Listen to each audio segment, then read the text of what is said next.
el Turó de Mata com molta gent es pensa. Allà hi havia hagut una torre, potser un castell, el primer castell que havia tingut Mataró un cop va ser alliberat de la Reconquesta, segurament allà hi devien posar una torre X. Però el castell aquest que es va assaltar no estava allà, perquè per les dades que surten no pot ser. Aquest castell que es va assaltar estava al centre de Mataró, no en queda cap resta, i en Martí Coll diu que potser estava on avui en dia seria l'arc del Campaner, l'absis de Santa Maria. Hi ha tota una petita polèmica on estava aquest castell, que no era petit, perquè tenia torres i tenia el seu vall, és a dir, el seu fosso, i aleshores una multitud de gent s'adreça a aquest castell de Mataró, perquè vol parlar amb el senyor feudal i li diu, i al final resulta que arriben a entrar a dintre del castell, donen les ordres d'obrir les portes, la multitud, el tumulto, posa el tumultuoso, i entren a dintre i li diuen que anul·li la recol·lecta. Després explicaré què és això de la recol·lecta. I aleshores el senyor feudal en aquell moment, que de fet era... O sigui, la senyoria feudal en aquell moment era d'una senyora que era morta, li corresponia a dues nenes, aquestes dues nenes són orfes de mare, i el que està fent de senyor feudal és el pare, en un moment era regent de senyor feudal, que es deia Pere Anton Marquès, i que és el que està dintre del castell, perquè justament en aquell moment estava ell amb les nenes i la tropa del castell allà dintre. I aleshores entre aquest senyor, entre tota la tropa que entren a dintre, hi ha un senyor que es diu Pelegrí Catà, que el teniu aquí, diu aquest Pelegrinus Catà, i amb un ganivet a la mà, i el posa aquí en Pere Anton Marquès, en el feudal, i li diu que tireu-vos atràs, i diu no em trobaràs, no sé què, amenaçant-lo. Aleshores, aquesta gent marxa, poden aconseguir marxar, i aleshores el senyor feudal agafa la seva tropa i fa detenir en aquest catà que l'havia amenaçat allà dintre. I el posa a la presó del castell. I al cap de res, hi ha unes reunions en aquelles nits, i al cap de poc torna a haver-hi una altra muchedumbre, un altre tumulto, entra dintre el castell, aquest senyor s'espanta moltíssim, diu si no hagués baixat del burro em haguessin mort o em haguessin tirat pel castell avall, ho diu, i aleshores deixa anar en Catà. El deixa anar perquè s'espanta i anul·la la recol·lecta que havia dictat ell com a senyor feudal de Mataró. Aleshores, què és la recol·lecta? La recol·lecta era un dret feudal que hi havia des del temps de la Reconquesta, que era obligar tots els pagesos del terme a que quan el senyor feudal considerés oportú, tots els pagesos havien d'anar al castell a que estigués ben protegit, a portar-hi menjar, a portar-hi armes, ells fins i tot a portar-hi les seves pròpies propietats que valguessin a dintre per estar protegit. Ells havien de portar armes també, els pagesos, la ballesta o el que sigui, i tots allà dintre tancats per si venia l'enemic. Això era aquest dret recol·lecta. I és precisament contra aquesta recol·lecta que el senyor feudal ha dictaminat el 1389 perquè ell diu que hi ha una amenaça d'invasió dels francesos. O sigui, ell diu, venen tropes franceses, és possible que vinguin, i aleshores dona aquest ordre, vinga tots cap aquí i a defensar el castell. I aleshores la gent diu, no volem venir, i hi ha aquests tumultos, que al final ha de baixar del burro i ha de renunciar a fer la recolta. Perquè aquests pagesos de Mataró consideren que això és un abús, que aquest senyor feudal no devien tenir clar que fos un perill realment imminent, devien considerar abusiu, a més això volia dir perdre dies allà dintre, tancats, vigilant el castell, ells tenien feina, i per això s'hi oposen. I llavors què fa el senyor feudal, el regent del senyor feudal, porta un plet a la corona, un plet criminal, perquè clar, els seus serps s'han passat 25 telediaris, no? És a dir, s'han reunit de nit, no es pot reunir de nit, no es poden haver reunions sense permís del feudal, sobretot els homes que són del senyor feudal. Després l'han amenaçat i s'inicia un procés criminal en la corona, a la cúria reial. De moment ho deixo aquí, aquesta revolta de què ha passat aquí. Aleshores, primer, jo voldria ara que tiréssim bastants segles enrere, que anéssim en el moment de la Reconquesta. El Mataró, sabeu vosaltres que el 785 Carlemany va baixant per França i arriba a Girona, no?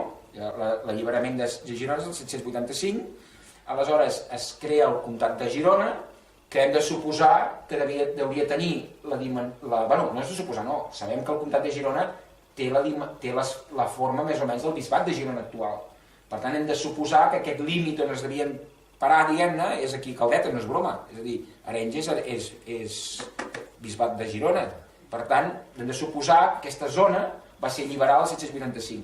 I sabem que el 801, al cap de res, de 16 anys, el fill de Ludovico Pío, no? Em sembla que és, que ja baixa a Barcelona i allibera Barcelona. Per tant, aquesta zona nostra del Baix Maresme està alliberada, suposem, el 801, quan s'allibera Barcelona. Si Barcelona s'allibera Maresme, Baix Maresme.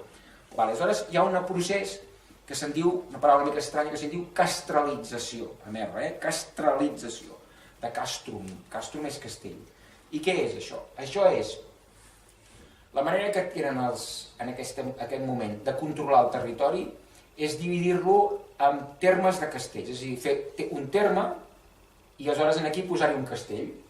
I és la manera de que la gent pugui estar segura, perquè si no hi ha un lloc de defensa, la gent no vol colonitzar un territori, no vol venir a fer de pagès en una zona, i llavors la manera en què es fa la reconquesta a Catalunya és a base d'anar baixant i anar castralitzant el territori. Aleshores, el que és molt possible és que la nostra zona, que hagués sigut un terme romà d'Iluro, que hagués comprengut tot el que és el Baix Maresme, aquest terme romà d'aquella ciutat romana, de Lucius Martis, tota aquesta colla, això quedava, sí, hi havia hagut un terme romà aquí, però quan es fa la reconquesta i es castralitza Catalunya, la Catalunya Vella, el que es fa són dos territoris.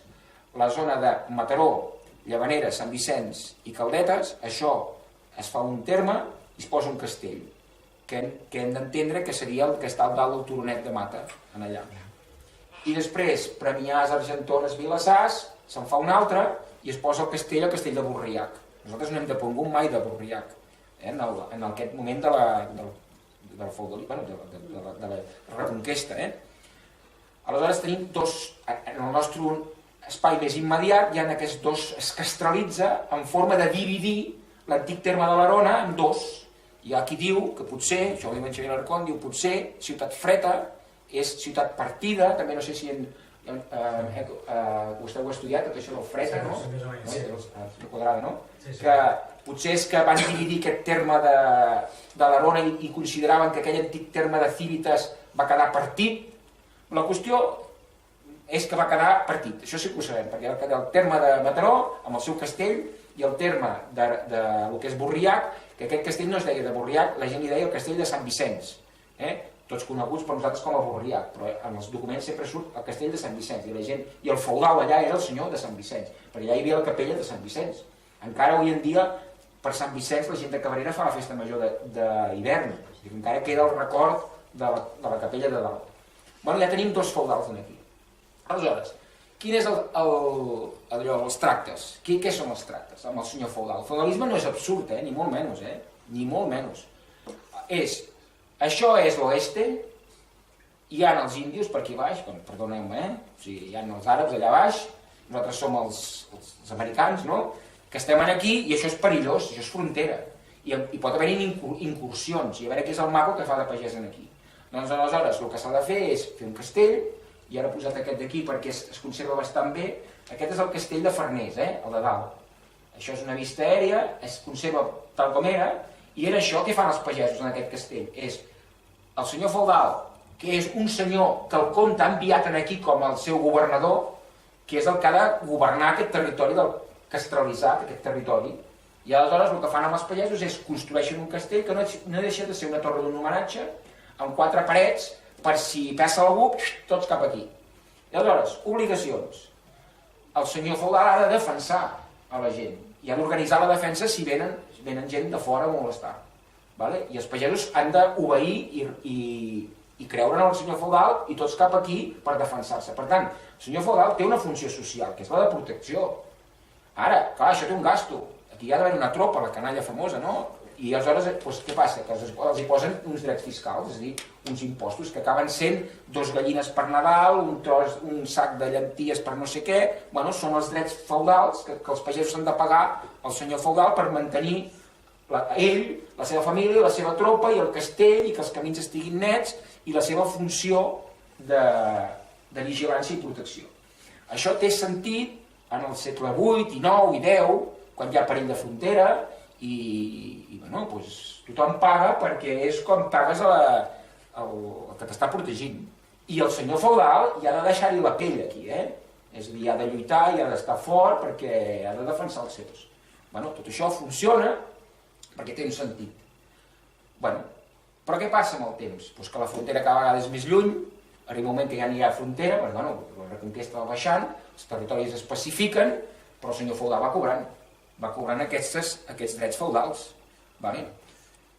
I clar, bueno, s'ha fet sempre així, aquest senyor cobra els drets i anem pagant. Bueno, ens ha de protegir, es veu. Però clar, com que no hi ha fets bèl·lics, doncs, bueno, si passa alguna cosa, bueno, encara queda aquest recòs. Vale? De moment ho deixem aquí, no? Què passa?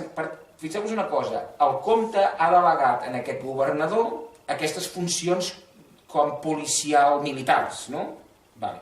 Però a més, hi delega una altra cosa una mica problemàtica, que és el que se'n diu el meri mix imperi, que és, exagerant molt, i si hagués un jurista aquí em mataria, seria delegar les funcions de jutge en casos de civils i criminals. Aleshores, de manera que aquest senyor feudal acaba sent jutge en casos civils i en casos de dret penal. A veure, això ja s'ha escrit moltíssim, és molt problemàtic perquè, clar, donar al senyor feudal la jurisdicció penal, que podria ser, vol dir, si convé, és a dir, el dret a la forca, a justiciar algú. A veure, sempre els comtes acaben permetent recursos en els tribunals del comtals perquè això és obrir una arbitrarietat, que clar, el senyor feudal es pot convertir en un sàtrapa.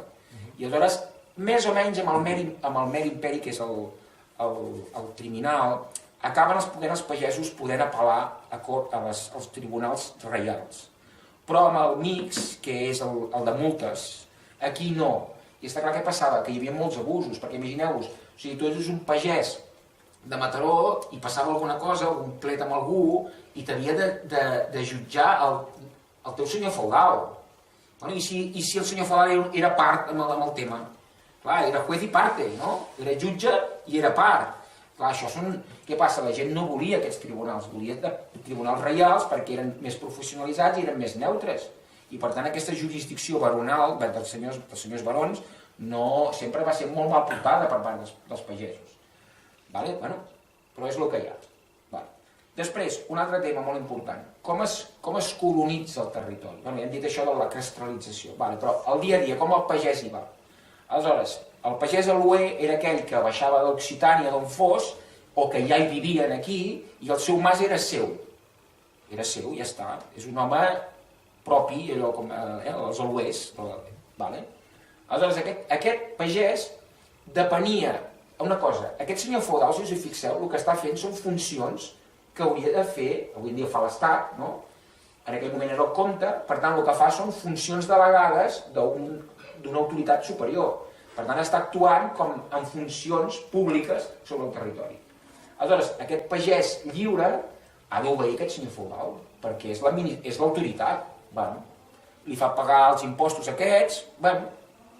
Després, amb el tema de la justícia, aquest home l'UE podia pagar més fàcilment als tribunals reials.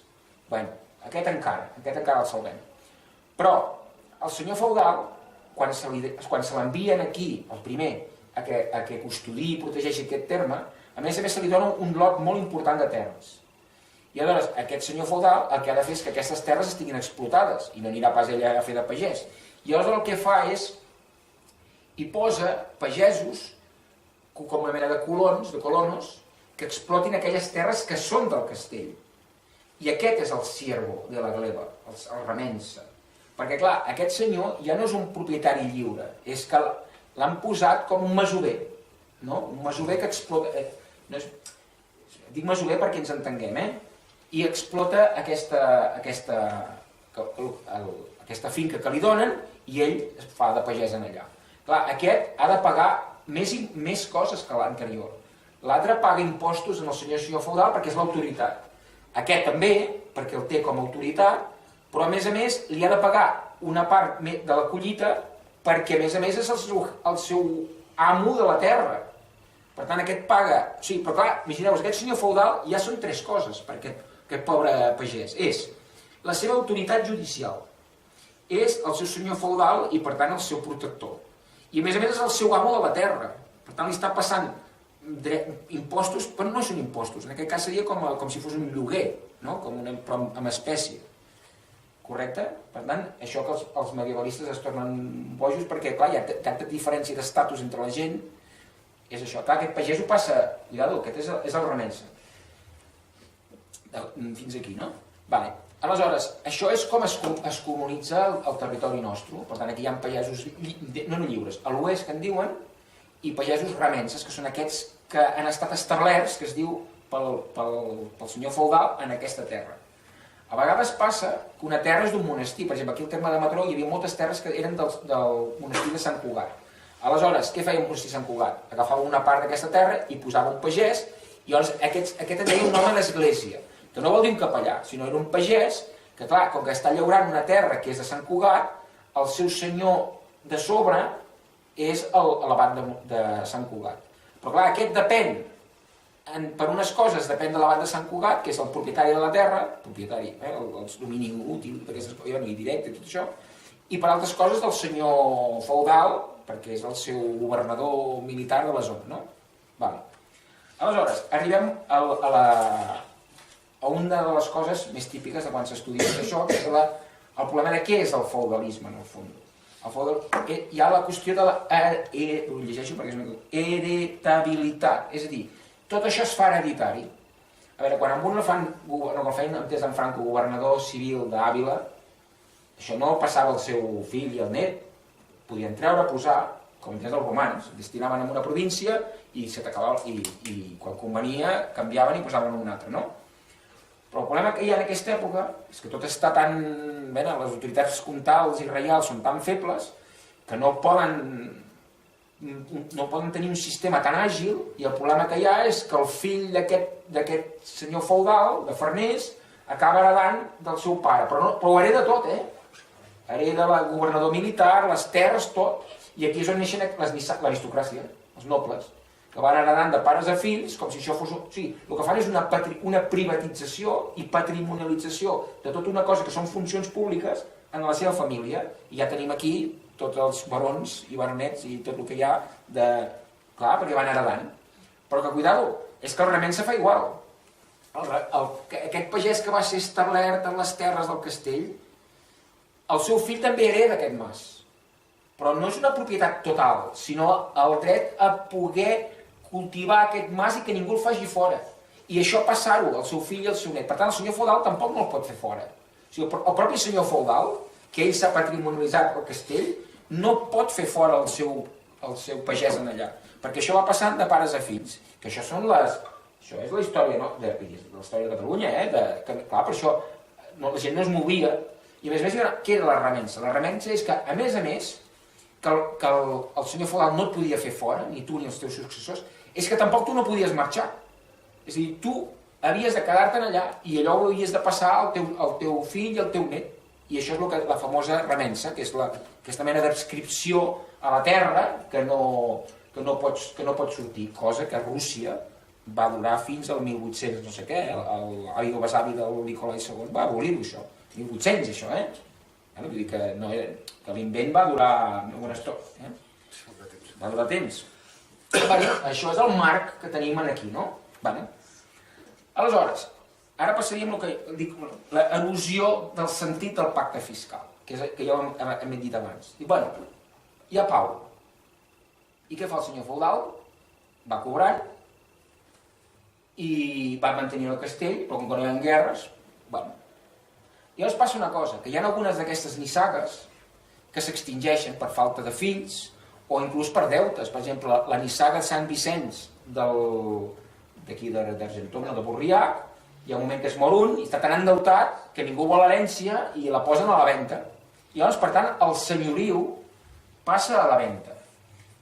I qui ho compra, això? Ho compren gent de Barcelona que té molts diners, però que no són nobles, sinó que són burgesos o banquers que han aconseguit entrar com a alts funcionaris del rei, que alguns són els tresorers o el vicetresorer del rei, el mestre del racional i tot plegat, que són gent que estan a la hisenda de l'estat, de la cúria reial.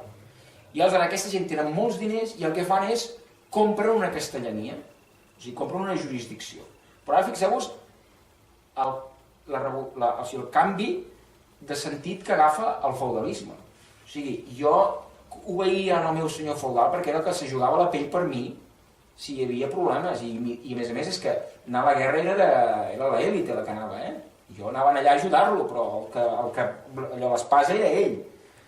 I ara resulta que hi ha un senyor de Barcelona que ha comprat això, que viu a Barcelona, que per aquí no apareix gaire, només a l'estiu, o els caps de setmana, que ha comprat això com un fons d'inversió, com un fons d'aquests immobiliaris. És a dir, jo compro un paquet d'immobles, a veure el que em dona, estic comprant unes rentes.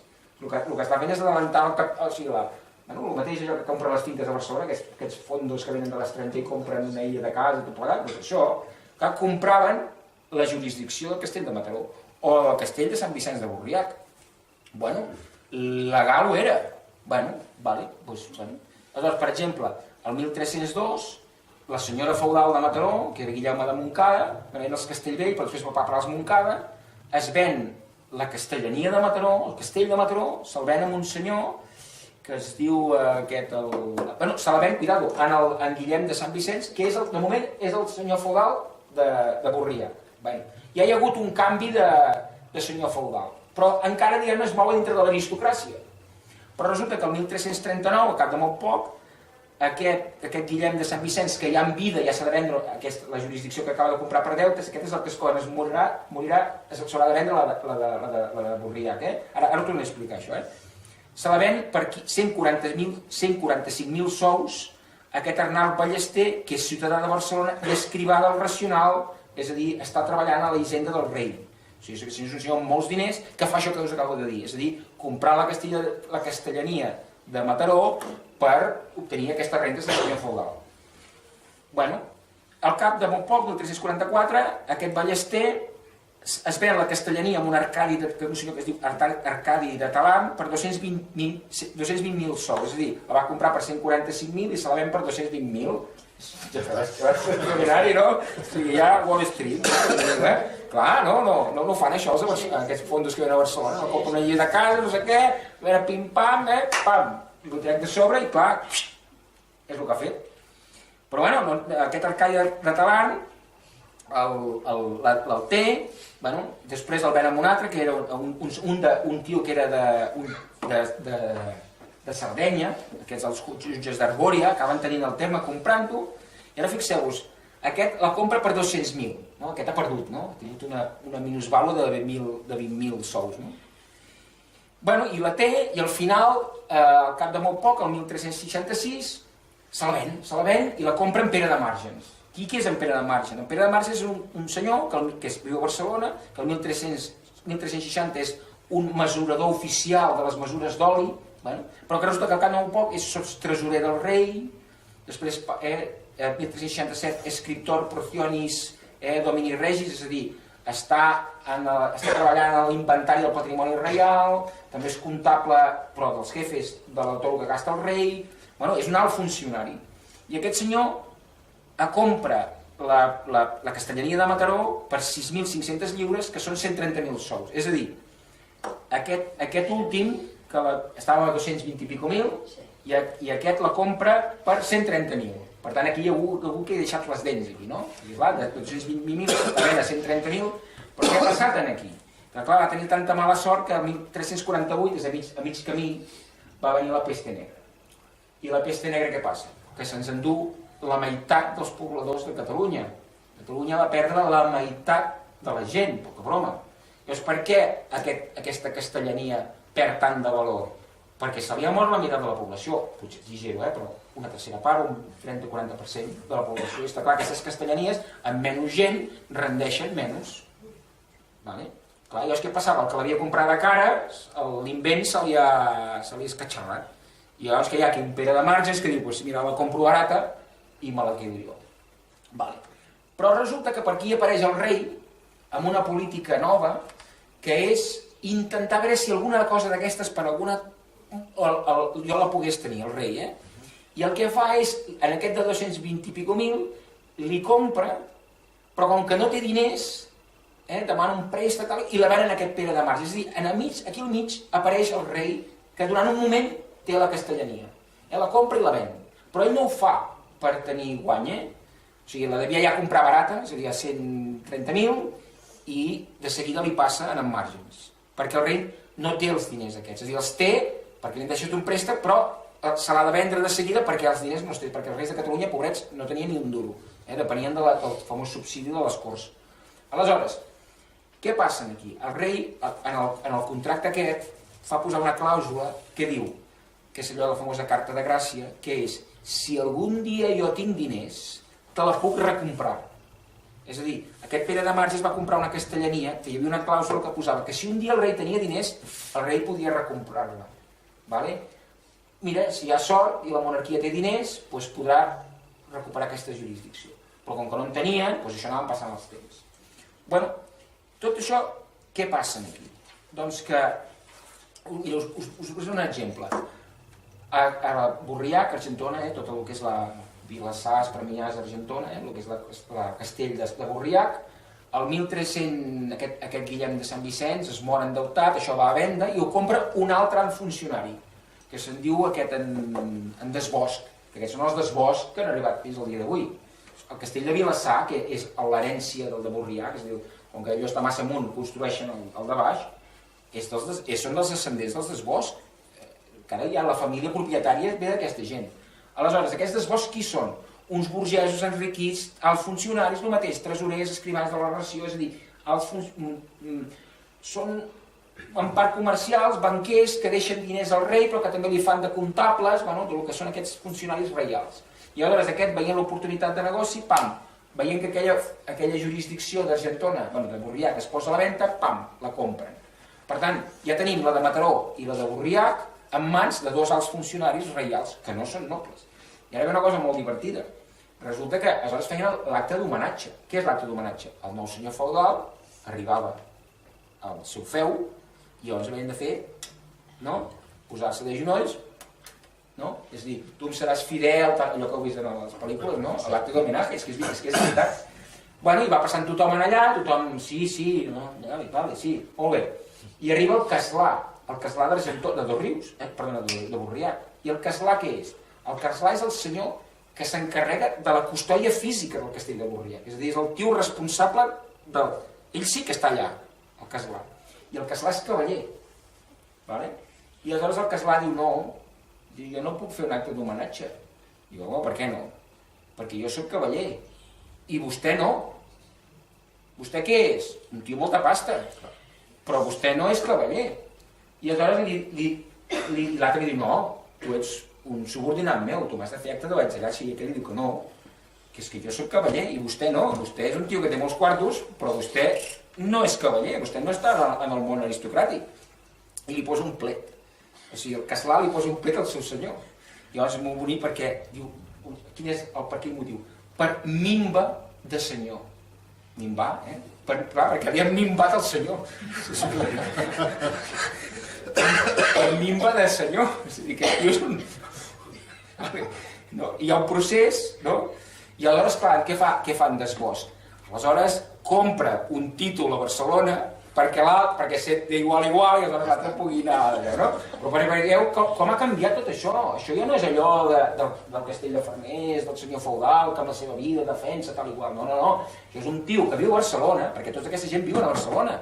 Per exemple, els Margens, que són els que compren la castellania de Mataró, és una família que se sap on vivien i van construir una capella al claustre de la catedral que existeix, que allà s'hi feien enterrar. És a dir, són famílies barcelonines que tenien això com un estalvi que havien fet, l'havien invertit en això perquè els donava unes rentes.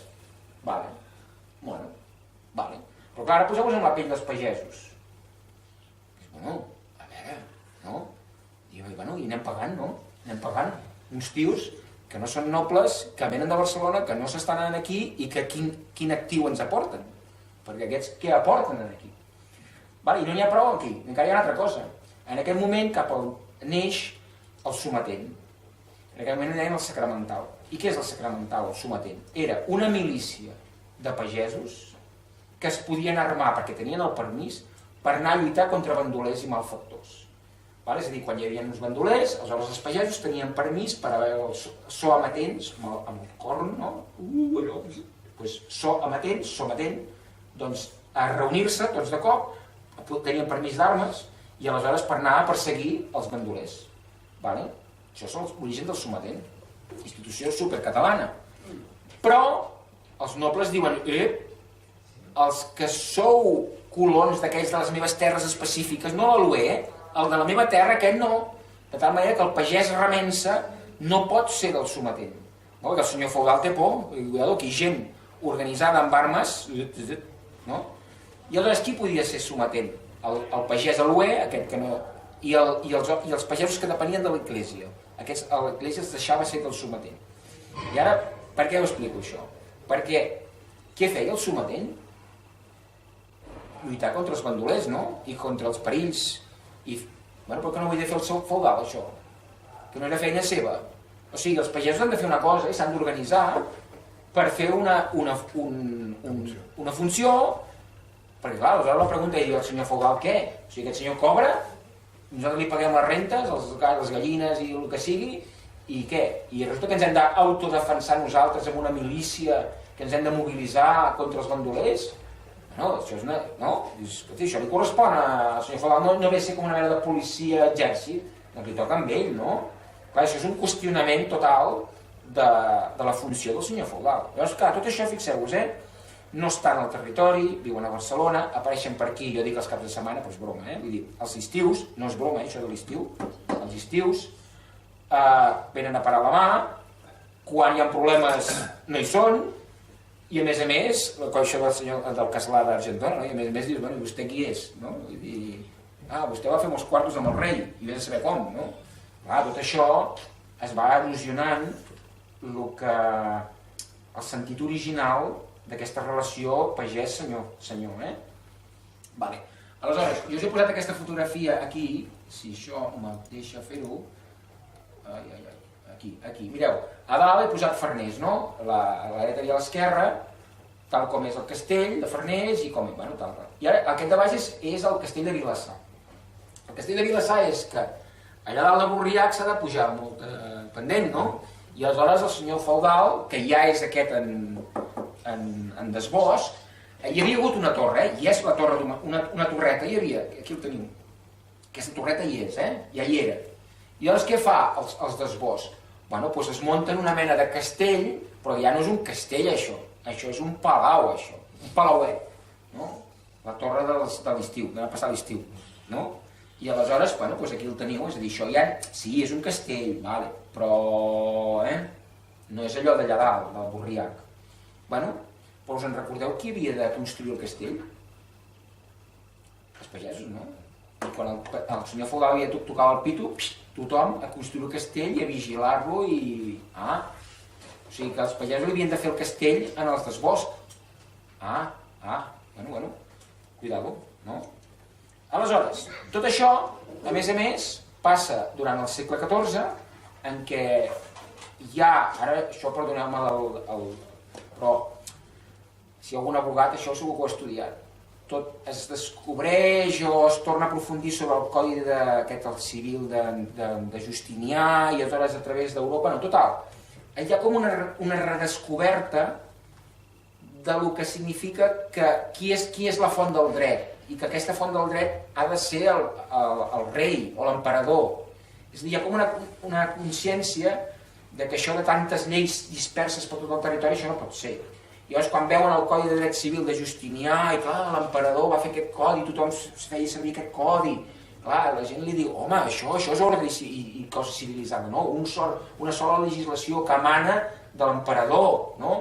Bueno, i ells reflexionen sobre això perquè ho veuen més racional, més ordenat, no? I està clar, els reis diuen, ostres, a bodes em convides, no? Perquè clar, o sigui que jo soc el nou emperador, cada rei el seu regne era el nou emperador. Per tant, jo sóc el que ha de ser la font última del dret. Bueno, com a idea l'agafen, de seguida diuen, ostres, això m'agrada, i aleshores hi ha tota una voluntat dels reis de dir, escolta, tot això del poder feudal és una antiqualla, i aquestes jurisdiccions de que els barons siguin jutges, això ha de tornar cap a mi. Això els hi agrada. Ara, posar-ho a la pràctica és complicadíssim, perquè això vol dir treure poder als nobles, i els nobles no voldran. I aquí hi haurà més d'un monarca europeu que deixarà el cap. per exemple a Anglaterra, no? És a dir, tota aquesta evolució perquè el rei pugui continuar, perquè pugui recuperar... Hi ha com una mena, s'emmirallen en Roma, i llavors hi ha algun que es diu el cesarisme, és a dir, els reis diuen, ostres, nosaltres seríem com els nous Cèsars, no? Però això posar-ho a la pràctica costa molt, perquè vol dir treure-li poder als nobles, i els nobles es revolten, i per això hi ha tantes revoltes entre rei i nobles, perquè els nobles no ho volen, i el rei té molta por, a més a més el rei no té molts diners, i els diners a Catalunya li passen a les corts, aquell donatiu, i va molt curt d'armilla el rei, Bueno, però en tot cas el missatge està agafat. I allò que us deia jo, aquella clàusula que posaven de poder recomprar, bueno, almenys la clàusula és gratis, no? És a dir, la posen al contracte i mira, si un dia tenim diners, doncs ja recuperarem. Però hi ha tot el que serà l'inici de la concepció que vindrà després del segle XVI, no? Del que és el monarca, que és el font del dret i tot plegat. Vale. Bueno, està molt bé això. Però això té... Bueno, molt bé, Roma... Està molt bé Roma.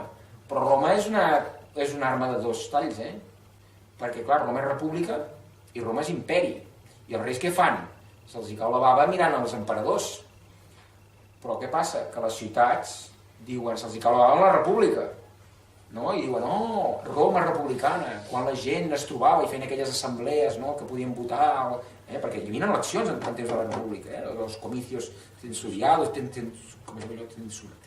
bueno, no surt el nom. Sí, hi havia un procés electoral en la Roma republicana, que no podien votar tots, d'acord, però hi havia unes eleccions, i el Senat no deixava de ser un òrgan que no era un que manava, eren el patriarcat, el seu sistema de...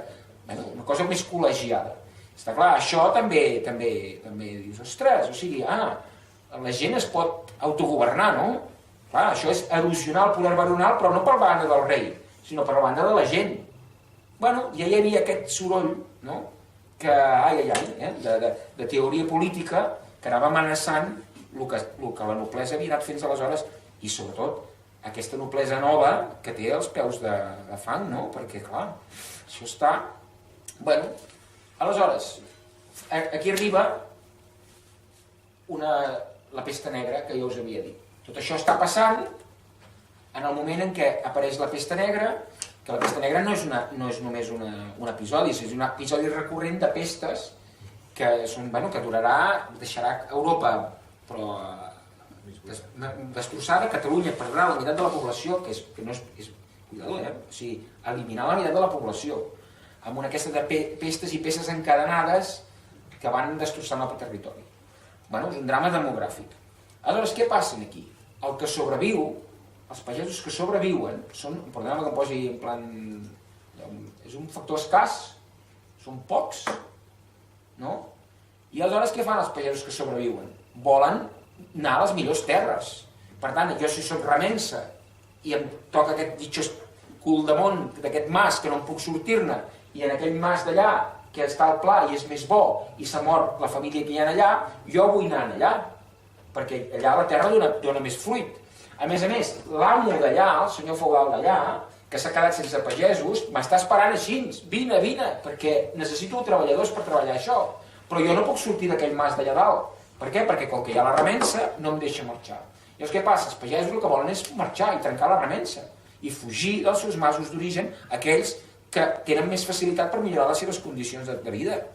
I això desestavella tot el món remensa, perquè els remenses diuen no, jo vull anar a la millor terra, amb les millors condicions, terres planes, bones, deixar aquestes terres marginals que m'han tocat dels meus avantpassats i anar cap a baix. I a més aquell senyor m'oferirà, escolta, m'ho posarà el traje mida, menys censos i tot plegat. Però clar, el senyor que té aquell pagès que li ha sobreviscut no el vol deixar anar, perquè, clar, i aleshores la gent es fuga, Hi ha un Joan Torner, que és de Mataró, que el 1404, sembla que és, aquest marxa i va a Barcelona, i aleshores la senyora feudal de Mataró l'ha d'anar a perseguir a Barcelona. I aleshores, si tu aconseguies estar un any i un dia a Barcelona sense que et trobessi el senyor feudal, ja estaves, aleshores ja podies quedar-te a Barcelona i quedaves lliure a Barcelona, no? Llavors què passava? El que feien era, s'estaven un any i un dia a veure si ningú els agafava per poder aleshores quedar lliure del remensa i anar a buscar un altre mas i fer el salt, és a dir, anaven al Penedès o al Vallès, era la manera de poder fugir, i la gent fuig aquell que vol millorar, el que vol millorar. Clar, què passa? Sempre, això és la llei de l'oferta i la demanda, és a dir, el treball, si és escàs, a l'hora de la negociació, guanya, això és com els controladors aeris, no? Són pocs, i d'allò, nyac, sous amunt i, mira, per sort d'ells, que va sobreviure. Però el senyor feudal vol el contrari, que ningú es mogui, i llavors què fan? Comencen a allò, no sé com es diu en català, desempolvar tot el que podien, el que es podia... A veure, hi havia coses antigues que ja ni es cobraven, perquè potser eren insignificants o s'havia perdut la memòria i tot plegat. Llavors, una de les coses que es fan en aquesta època són les dichoses capbreus en inventari, que es va molt bé els historiadors, perquè aleshores sabem tothom qui hi havia i què cobraven i tot plegat. Però per què es fan tants capbreus? El capbreu és... El senyor feudal vol saber, en el terme del castell de Mataró, quanta gent hi ha i què pot, perquè no s'escapi ni un pollastre del que li torres. I llavors comencen a reivindicar drets de feia 200 anys o 100 anys que no s'havien cobrat, tot. Clar, això del pagès l'agòbia molt, perquè ell que en vol marxar, que considera que ara pot viure millor, ara ve el senyor feudal a collar-lo més, no? I aleshores, tot això va alimentant una tensió molt gran. Què fa el rei? El rei s'ho mira, i diu, a veure, aquí, és molt interessant tot això, perquè ell també pot jugar aquí, perquè clar, jo m'interessa debilitar la noblesa, doncs aniré a jugar a favor del poble, i per tant, diré, nois, què us sembla? I farà de pare protector, és així, la gent, els pagesos aquests eren monàrquics en aquest sentit, perquè el rei, si podia, per debilitar la noblesa, els ajudava. Aleshores, torno als túmuls del començament de la conferència. Els posen aquell plet criminal. Aleshores, resulta que els pagesos, què fan aleshores? Diuen, el senyor feudal ens ha fotut un plet a tots perquè li hem assaltat el castell i l'hem amenaçat i l'hem obligat a que renunciés a la recolta. Que aquesta recolta, fixeu-vos, és aquella obligació que tenien d'anar a fer guàrdies i d'armar el castell, i que els pagesos no volen, i es quadren i diuen no. Aleshores, s'han de reunir, però clar, els que són homes del senyor feudal, aquests que estan establerts en terres del senyor feudal, pagesos, no es tenen dret a reunió. I aleshores, com ho fan tot això? I aleshores van a veure el rei i el rei els diu, cap problema, jo us dono permís perquè us reuniu, us podeu reunir i a més podeu posar-vos, ells en deien talles, que vol dir, podeu fer una cotització, és a dir, poseu diners en una caixa comuna per pagar-vos la defensa. És a dir, us dono dret a reunió, dret a que us poseu contribucions entre vosaltres per poder recollir diners i pagar als advocats perquè us defensin. Clar, ostres, aquí ja comença a haver-hi una cosa semblant a un comú, no? Una cosa que està actuant. I a més, aquesta gent nomenen uns síndics, que són uns representants, perquè els representin a través d'anar a Barcelona, si han d'anar al rei o si han d'anar als advocats. I el rei anar protegint tot això. Arriba un moment que fins i tot permetrà que es posi la bandera catalana, que no la bandera catalana és la bandera del rei, que es posi el penó reial a les cases de pagès perquè el baró no hi pugui entrar a pressionar, perquè el baró no ho vol tot això. I aleshores el rei avisa, diu, tenen dret a reunir-se. I el rei està fent de protector. Aleshores, una cosa important, es comencen a fer aquestes... Se sap quan es va recollir per pagar la defensa. I està clar, en un moment surt que per organitzar la defensa es recullen 2.500 florins. Això és molts diners. És a dir, que els pagesos de Mataró poden arribar a recol·lectar entre ells per defensar-se 2.500 florins. Això què vol dir? Que a vegades tenim aquesta idea del pagès que no podia fer estalviar. No és veritat. El pagès aquest podia estalviar, perquè fixeu-vos, o sigui, ell el que intenta és... O sigui, per què hi ha estalvi aquí? Perquè al convertir-se en un factor escàs, segurament, encara que sense permís, anaven a cultivar terres que no estaven cultivades i les cultivaven ells. És a dir, hi havia una capacitat d'estalvi, al ser menys, a l'haver quedat reduïts en població. I aleshores surten aquests diners. És a dir, que aquests pagesos, d'una manera o altra, arribaven a acumular aquests diners. I aleshores es paguen la defensa. I al final el rei arxiva aquesta causa i diu, vinga, va, i diu que té raó els pagesos i que el senyor feudal no persegueixi més. Aleshores, tot això passen uns mesos, 2 o 3 anys abans, al castell de la Roca, els pagesos van i comencen a tallar els arbres i fruiters i les vinyes del senyor feudal de la Roca.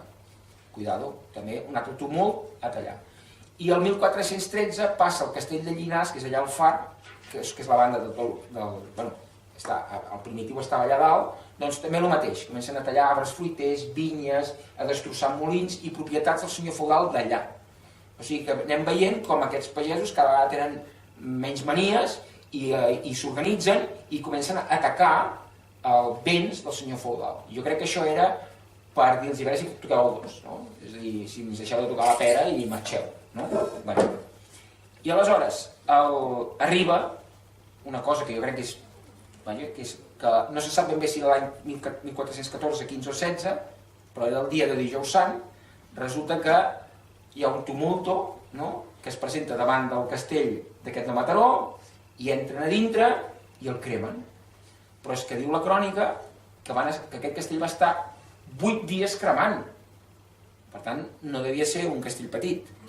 Aleshores, és molt divertida com ho descriuen, perquè, bueno, perdoneu-me d'allò, però això és com diu, veus que va ser Jovi Sant el dia de Dijous Sant, i aleshores diuen aquí, diu, que amb congladis, amb espases i fustibus i garrots, ballestes i altres armadures, erectis vexili regis, és a dir, enarborant la bandera del rei, el panó reial de les 4 barres, ad castrum predictum de Matarone, se contulerum, van anar allà i aleshores diuen aquí, això ho escriu el senyor feudal, i jo vaig obrir els que hi venen allà, diu, vam obrir la porta amb verbis, amb paraules, perdoneu, dulcíssimos. O sigui, jo vaig anar de bon rotllo, vam anar de bon rotllo, i ells anaven, no? Diu, perilos qui viteran, tal i tal, i aleshores veus, i llavors van entrar tots de cop cridant, exclamaron dicentes, a foc, a foc. És a dir, va entrar tota la multitud a dintre del castell a anar cridant a foc, a foc. Et sicut, diu, indicto Castro, veus, turribus, les torres, et menis, eius et taliter, omnium, i aleshores que el van cremar tot, el van com cremata, i aleshores diu, pulveres reductum, i el van reduir a pols, ubi flaman ignis per 8 decem dies, és a dir, les flames van arribar a estar vives entre 8 i 10 dies continus perduravi. I aleshores aquí diu, in mille frusta dividendo, és a dir, això va quedar engronat en 1000 res, no va quedar res. O sigui, es van carregar, es van fulminar el castell de Mataró, que tan fulminat que no sabeu on és. Ha volat. Bueno, aleshores, no en van tenir prou. Resulta que això portava un conducte d'aigua per alimentar el castell. Van anar allà i es van carregar tot el conducte, fins i tot a media legua, és a dir, es van carregar la font i mitja llegua, que són 3 quilòmetres de conducte, perquè no hi arribés l'aigua. I aleshores diu, i després no van tenir prou, i van anar, veieu que aquí posa àrbores et vinees, van anar a tallar els arbres i les vinyes del senyor feudal, amb les espases. I aleshores diu, i a més, diu que en aquesta que posa aquí, Quendam porticum et platea dictevile, això és la plaça gran, que hi havia un porxo, i una part del porxo el van enderrocar, que jo entenc que devia ser del senyor feudal, és a dir, perquè aquest el que van anar és a fer net, no?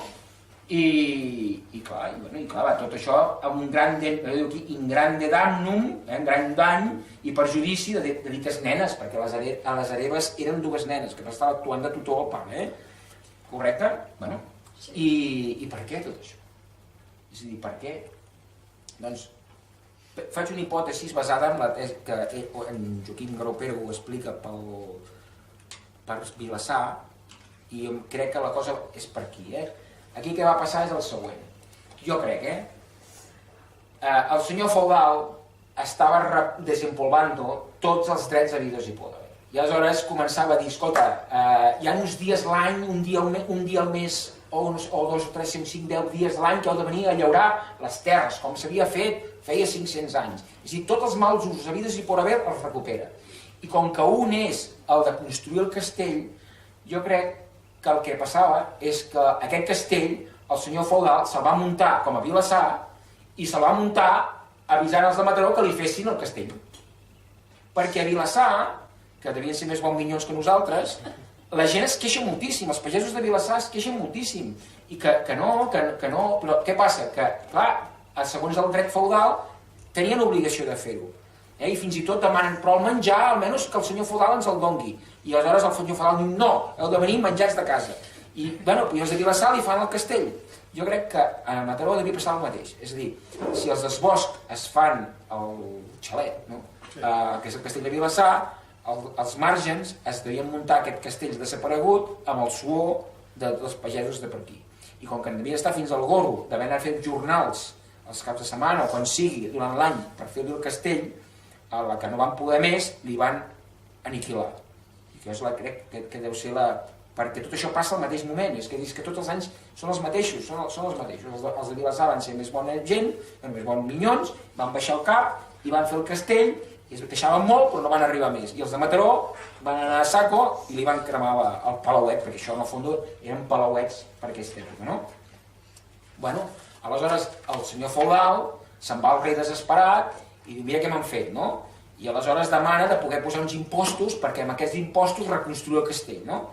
I aleshores el rei diu, bueno, posa'ls aquests impostos, però simultàniament, o sigui, això devia ser com a les pel·lícules, no? Que entren per una porta el senyor feudal i diu que sí, i per l'altra està esperant els pagesos per dir-los una altra cosa.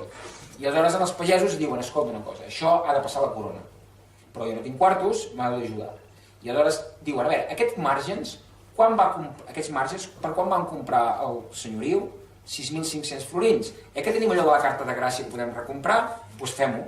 Doncs aleshores vosaltres pagesos aporteu una part dels diners, jo no tinc diners, ja ho buscaré, agafarem els 6.500 i els hi donarem.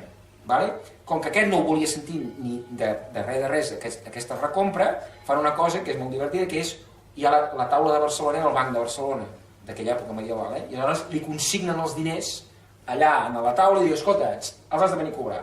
I aleshores ells fan l'acte de recompra i ja està. I això, a la corona, compra el castell de Mataró, la jurisdicció, Quan es parla de castell no vol dir, perquè no hi havia castell, sinó tot el que és la jurisdicció.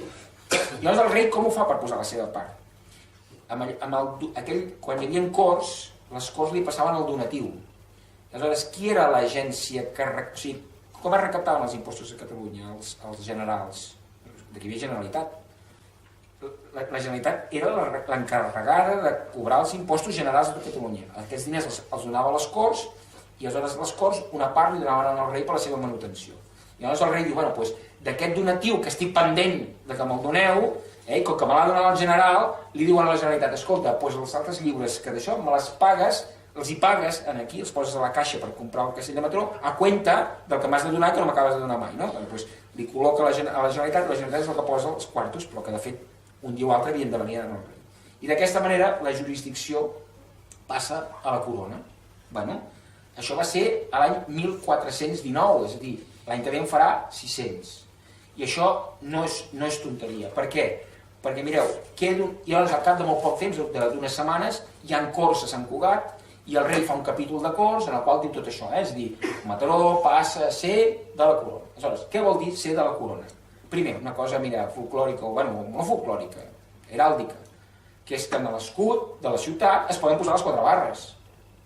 Perquè per poder posar les 4 barres en un escut has de ser del rei, perquè en una baronia feudal no hi pots posar-hi. Ara els ajuntaments, mira, fan el que vulguin, però l'origen heràldic és això, és a dir, aquesta població és de la corona. Per tant, 4 barres. Al costat de la mata, 4 barres. Bueno, no està malament. Segona, això de la jurisdicció dels jutges baronials s'ha acabat. És a dir, ara, si hi ha un plet, s'ha d'anar a Barcelona a les corts curials, que vulguis o no, jutges més professionals, que en sabien més, una mica més de teoria de neutralitat. Bueno, i això ja és molt, els pagesos això ho volien, per acabar, perquè el que es deia de la juez y parte, no? Perquè a vegades tenien conflictes amb el propi jutge, que és el seu baró. Aleshores, això s'ha acabat, no? Tercera, el que deien els batlles. Els batlles, el batlle era com una mena de xèrif, que era com el que podia detenir una persona, o si s'havia d'executar una sentència, anar-lo a buscar per posar-lo a la presó. Bueno, això era el batlle. Els batlles eren baronals, és a dir, eren gent que depenien del senyor feudal. Ara, a partir d'ara, el batlle és un tio que depèn del rei. Depèn del veguer, que el veguer depèn del rei. I, per tant, és una persona que depèn, al final, del que és la piràmide de la monarquia. I, a més, el que feien era... El rei feia, mira, escolteu, trieu-me, porteu-me una terna de 3 persones que siguin mataronines. Quan dic Mataró sempre vull dir Mataró i Llavaneres, perquè en aquest moment Mataró i Llavaneres és el terme de Mataró. Me'l porteu i jo triaré un dels 3. Llavors aquest serà el batlle reial. Vale. Després una cosa que és la inalienabilitat perpètua del municipi de Mataró. És a dir, si llegeixiu el document, no saben ja com dir-ho, que aquest terme no es pot separar mai més de la corona. Perquè el que passava a vegades és que el rei, faltat de diners, es tornava a vendre les jurisdiccions, les termes. I aleshores li diuen, tot és una espècie de circunlògics per anar dient que això que no pot ser, que mai de la vida, que no pot ser, que el rei no se'l pot vendre. I aleshores fan una altra operació, que és el famós carreratge de Barcelona. Què és? Se'n van a Barcelona i diuen que Mataró sigui com si fos un carrer de Barcelona. És el famós carreratge, que per això hi ha el carrer de Barcelona. Què és? Que si algun dia el rei es vengués la jurisdicció passés a Barcelona. I aleshores Barcelona tenia l'obligació de defensar a Mataró que això era de Barcelona. Clar, què passava? Si el rei sabia això ja no se la venia, perquè sabia que al final allò acabaria sent de Barcelona. Era una manera, a més això era com una mena de petita OTAN, perquè si hi havia un problema a Mataró, Barcelona havia de defensar Mataró, i si Barcelona tenia un problema, com va passar a la Guerra Civil de després, els de Mataró havien d'ajudar a Barcelona. Era una manera, tot això en el fons era per evitar que el rei es vengués, si se li ocorregués, perquè com anava tan curt de diners, el terme de Mataró. I després, l'últim ja, i perdoneu-me, el que és, els diu, escolteu, i podeu, el dia de Pasqua, de dimarts de Pasqua, podeu escollir un consell de persones, en aquest moment només eren 8, i aquests 8 podran escollir 4 jurats que seran els que per organitzar les vostres coses. És a dir, va néixer l'Ajuntament de Mataró. És a dir, l'any que ve es celebrarà el dia 27 de juny, si algú ho celebra, no sé, que l'Ajuntament fa 600 anys, que no és poc, que no és poc, li otorga l'autonomia local, per això la conferència és i l'autogovern local. D'acord? I aleshores l'última coseta, perdoneu-me, l'últim és un mini càlcul que he fet, perquè a vegades es diu no, el rei això ho va comprar perquè també volia treure les rentes, no? Bueno, això és... Bueno, sí, però passa una cosa, això és un... Mireu, a l'hora de la veritat el que interessava era aquesta columna, no? Resulta que el que es podia... El senyor feudal el que recol·lectava cada any eren 3.105 sous anuals, ¿vale? Com que això és una mica, si s'entén, no és com ara que l'administració cobra els impostos i punto. El que feien, el que tenia dret a cobrar coses, com que moltes vegades la gent no pagava, això ho venia a una mena de senyors del frac, aquells que van amb el maletí, i dius, escolta una cosa, tu dona'm els diners, i ho cobres tu. Això se'n diu arrendar un impost. Però clar, això té un cost. És a dir, què feien? Era, mira, aquí hi ha unes rentes d'unes 3.100 sous. Tu dona'm 2.600, aquest nets que posa a la primera columna, 2.600, i la resta que tu puguis cobrar és per tu. D'aquesta manera és el teu problema. Si això de cobrar d'impostos és molt antipàtic, sigo tu l'antipàtic. Però clar, això era una pèrdua per la corona. Però és com es recaptaven els impostos. Aleshores, total, que la corona podia arreplegar 2.600 euros anuals. Aleshores, quan havia costat redimir Mataró? Havia costat 6.500 lliures, que són 130.000 sous. D'aquests 130.000 sous, la corona en posa 86.000 i la resta les mataronins. És a dir, la corona posa 2/3 parts i els mataronins posen 1/3 part. Total, que el rendiment anual dels rèdits que la corona en podia treure era un 3% del que li havia costat la redempció del terme de Mataró. I un 3% és molt poc. Però a més, al cap de molt poc, alguna d'aquestes rentes, com era el monopoli dels molins, el monopoli del forn del pa, les taules de les carnisseries, que eren monopolis que s'arrendaven, la corona els passa a l'Ajuntament de Mataró perquè tingui rentes. I el que feia l'Ajuntament era aquests monopolis els arrendava, els forners deia, mira, qui vulguis ser el forner, doncs que em pagui uns diners i tindrà el monopoli durant un any o 2 o 3. Vale? Total, a mi particularment crec que no era per fer una inversió per part de la corona, no era. Més aviat era per debilitar a la noblesa, per anar-los, vale? I que cada vegada més gent depengués del rei i d'aquesta manera tenir-ho i estar més tranquils.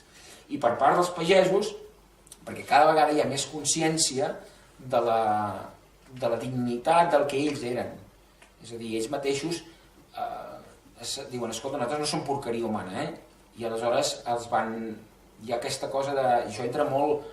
Bueno, això dels Fraticelli i de tot aquelles... A Anglaterra hi ha moviments de tot això, també, de que el pagès tampoc és, escolta, no és un esclau, no? I l'última cosa ja si de debò, mireu, amb això l'últim, això és el 1448, és a dir, al cap de 30 anys, començarà tot el conflicte remença a nivell català, i aleshores es fa el gran sindicat remença, que s'hi junten milers i milers de pagesos catalans per acabar contra la remença i acabar amb tots els mals usos. Aleshores, es va publicar a Girona tot el memorial de tots els que estaven apuntats. I aleshores comença, mireu què diuen aquí, diu In nomine Ilio Redentoris nostre Senyor Jesucrist, i aleshores aquí diu propitiam humanam voluit carnem assumere, diu Déu, que va voler assumir la carn humana, és a dir, va voler ser persona, Déu es va fer persona, qui ha fet això? Mireu què diu després, diu ut divinitates sue gratie dirrupto quo tenevamur captivi vinculo servitutis, ho diu aquí, servitutis, és a dir, el que estan dient els remenses és dir, si Déu nostre Senyor es va voler fer un home, serà perquè la carn humana no és tan desastrosa, és a dir, no són tan res. Doncs si Déu ens va alliberar de la servitud, els senyors feudals ens han de deixar tranquils, que és el que diu aquest document, ho diu diverses vegades, i diu liberatum, mireu què diu aquí, pristine, aquí la quarta frase, no sé això, si es veu, mireu aquí, pristine nos restituit libertati, per llibertat. Per això, en aquest sentit, que quan van cremar el castell de Mataró, en el fons és que eren gent que tenia ganes de ser tractats i com persones. Doncs moltes gràcies, Ramon.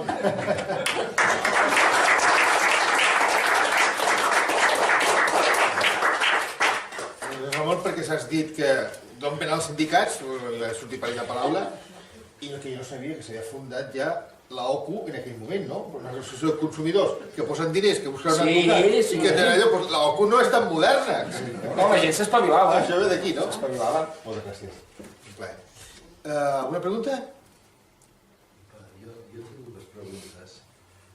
En relació al sacramental, has parlat de que els remenses no podrien formar part. No. Llavors, la meva pregunta és... Teòricament, Ja. Teòricament, a la veritat sí que n'eren d'amagar. Bé, però la meva pregunta és, després de les violències de començament del segle XI en què els senyors sotmeten els pagesos, quedaven o no és? Com? Després de les violències de començament del segle XI, quan els governadors del comte es fan feudals, d'alguna manera s'independitzen i sotmeten els pagesos, o sigui, 2 segles després, el sacramental neix al segle XIII, 1200, mitjans del 1200. Queden a l'oest? Queden pagesos lliures? Sí, no, n'hi havia de pagesos a l'oest. El que passa és que el pagès a l'oest és el pagès que aquella terra és seva i per tant no ha de pagar rentes al senyor feudal com a propietari. Però alerta, ell continua sent un súbdit com nosaltres som súbdits del... Bueno, com en Franco era súbdit del governador. Sí, però potser no m'he expressat bé. Vull dir... L'Alue no remensa, Ja. I l'Alue pot ser legalment del sacramental. Sí, això ho tinc clar, però la meva pregunta és... Els senyors, quan es fan... Els senyors feudals, amb violència, perquè és el que jo tenia entès, no fan desaparèixer els altres, sometent-los a la servitud? No. Bueno, primer que la servitud no és esclavitud, O sigui, és que a vegades ens han pintat unes imatges de blanc i negre, això. No, a veure, el pacte aquest pagès feudal tenia un sentit, tenia una funció social, que era protegir-se. Sí. I aleshores això el costava. El que passa és que allò que tenia sentit al segle X, al segle XIV, s'ha desvirtuat completament i es fa opressiu. Això una cosa. I després, els aluers tenien menys obligacions que els remenses amb el seu senyor. Que hi havia senyors que a vegades abusaven, sí, però està ple de plets dels aluers que o sigui, l'aloer no dorm, i es defensa. I això, cuidado, com que de termes feudals a Catalunya n'hi ha la tira, perquè més o menys cada 4 o 5, o sigui, avui en dia 2 o 3 municipis acabaven fent un terme de castell.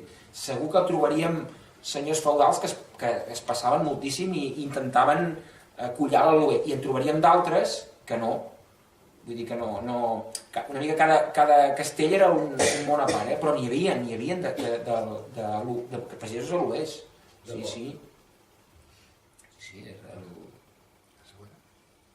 Tens preguntes, no? És que no sé massa com plantejar-les. Dins dels malsusos, hi havia el dret dels remenses a la redempció. Bueno, sí. Pagant. Però clar, eren uns imports que eren astronòmics.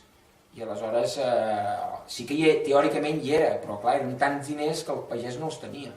Aleshores, és que fan a vegades, com que no es poden pagar la redempció completa, es redimeixen d'alguns mals usos. Per exemple, aquí a Mataró n'hi ha un que és, hi havia, no sé si eren 70 pagesos de Mataró, que al 1390 no sé quan, hi ha una cosa que diuen les joves. Les joves és, has d'anar a llaurar la terra del senyor 1 o 2 vegades al mes. Vale? Aleshores no hi volen anar. I aleshores el que fan és parlen amb ell i es redimeixen d'aquestes joves, d'aquest mal ús. I aleshores tenen diners per redimir-se d'aquest mal ús. Però hi havia els altres, I hi havia la redimció total completa, però que eren tants diners que la majoria no podien. És això. D'acord. Alguna pregunta més? No? Doncs ho deixem aquí. Moltíssimes gràcies a tots per la vostra presència. I ja deixo la paraula. No, que abans quan he presentat el col·loqui m'he oblidat de comentar una cosa, que és que el col·loqui en si es complementa